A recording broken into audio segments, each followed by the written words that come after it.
आजको हाम्रा सबै साथीहरूलाई नमस्कार। म आज आफ्नै जन्मभूमि अछामको ढकारी गाउँपालिका वार्ड नम्बर 7 थारामा छु। यो थाराको थुम्लेको डाँडो भन्ने हो यो ठाउँ चाहिँ।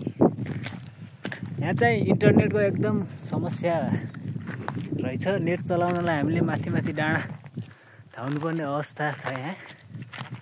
अब यहाँको जनप्रतिनिधिहरू पनि त्यस्तै छन्। अलि गोजी गरम गर्ने, जनताको लागि केही पनि नगर्ने टाइपको जनप्रतिनिधि भएको कारणले इन्टरनेटको सेवा सुविधादेखि अन्य सेवा सुविधाबाट यहाँका जनताहरू निकै पीडित भएको गुनासो आइरहेको छ।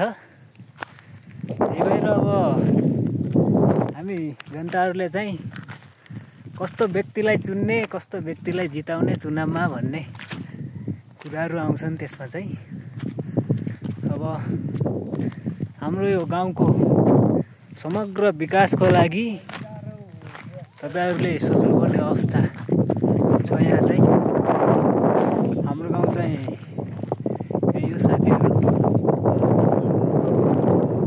यो तल गाउँदेखि हामी यहाँ नेट चलाउने भनेर यो माथि डाँडामा छौँ।